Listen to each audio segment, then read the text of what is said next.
Hi guys, so this is just going to be a vlog about my birthday, about my first driving lesson, about a MotoGP rider who's died, and just a little bit of a vlog, a little bit of a ramble. So my birthday was on the 23rd, it's the 29th today, it's about a week ago, and I turned 17. My parents surprisingly got me a car, and it's my birthday and my Christmas present for 2 years. I'm not going to get a big present when I turn 18. My brother got a big present on his 18th, but my parents didn't buy him his first big car, if that makes any sense. So that's going to be my big kind of present that I get, and I'm not going to get a big present when I turn 18 anyway. So on the day of my birthday, I was up quite early because I was quite excited. I'm still like a little kid inside, and my dad was already up because he'd been to the airport already in the morning because he's a taxi driver. And he got my mum up, and I opened my cards and a few presents. And I opened up my present for my mum and my dad, and it felt like a book, and I was like, oh yeah, I've got a nice book to read for when we go down to our caravan. And I opened it up, and it said Toyota on it, and I was like, oh my god, this is like the handbook, the owner's manual for a car. And then my dad fished out of his pockets car keys, and I was like, oh my god. And outside on our drive, there was a little car. It's kind of like a bluey purple colour. It's classified as blue, but it looks purple, sitting on our drive. And it had balloons tied to the aerial. And I was like, oh my god, how exciting. It was so fun. I was just like, oh my god. I sat in it. I've even started putting things in it, even though I hadn't had I've got my insurance now, but I didn't have insurance before. I even put things in I have a little purse in there with car park money, and I have a notepad, a pen in there, my sunglasses, tissues, pardon me, tissues, and I've got in my boot. I'm gonna keep my balloons in the boot. They're starting to shrivel up a little bit now though.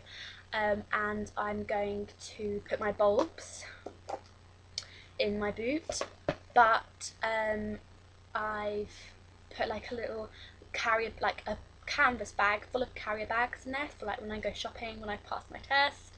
And on the parcel shelf I've put a little beanie baby kind of turtle thing, which is kind of really well colour coordinated to the car, like a little toy thing. I've got a few up there, but they're not the right size anyway. So I'm so excited about having a car, and I was so surprised. I just did not expect it. So did not expect it. I haven't actually driven it yet because I didn't have insurance, and my driving instructor, when I booked my first lesson, said that she didn't really think it was right to. She thinks I should have a couple of lessons before I actually do drive my car, which I totally agree with. I had my first driving lesson today, and it went really well. We went round a couple of local villages. We did some junctions, but the first thing she did was she went through all about how to set myself up in the car, so mirrors, seat, and then pedals and stuff, have your feet in the right place. And then we actually pulled away on quite a long road, so pulled away and then turned back in, and then pulled away and then kind of pulled up, if that makes any sense. And then we did actually go around, and I did some junctions. I actually did a right hand turn several times, and she was really pleased with how I kind of went through it, even though she said, don't worry, I've got full control of the car down here, I've got a brake pedal, I've got a clutch, and she was reaching over for the steering wheel, but she was really pleased with how I did for my first lesson. She said my steering was really good for a first lesson, so I was like, wow. That was one of the things that I was a little bit worried about and a little bit apprehensive about, was the kind of the steering side of it. We got up into third gear, which people who passed their test will probably think, but it's my first time proper driving in the car. What else about my first lesson? The main thing is, if you haven't had your first lesson yet, or you've booked it, or you're just about starting to drive, is don't worry about your first driving lesson.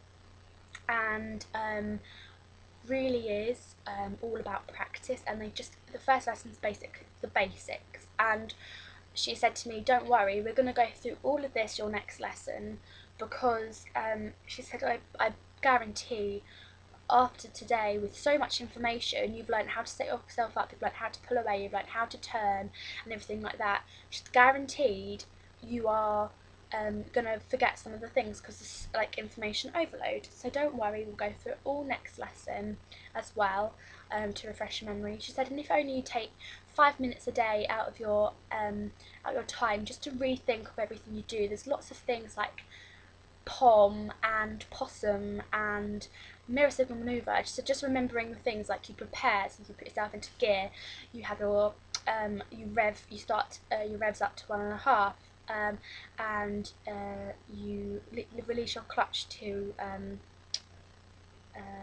can't remember what it's called. Biting. You release your clutch until it bites, and then you let your handbrake down, and then you go.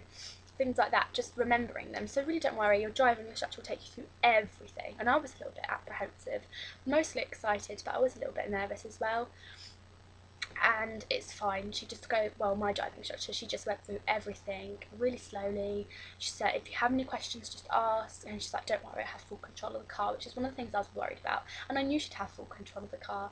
But also, if you don't like your driving instructor, I think my driving instructor is great. She's really nice, and I've only met her once, and I already think she's lovely. If you don't like them, at least give them a couple of lessons, and if you don't like them, then find a different driving instructor, because you're forming a relationship here, and you need to be able to trust the person beside you and get along with the person beside you to really do well.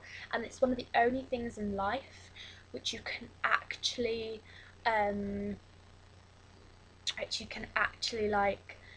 choose who you have to do it, to like be your instructor.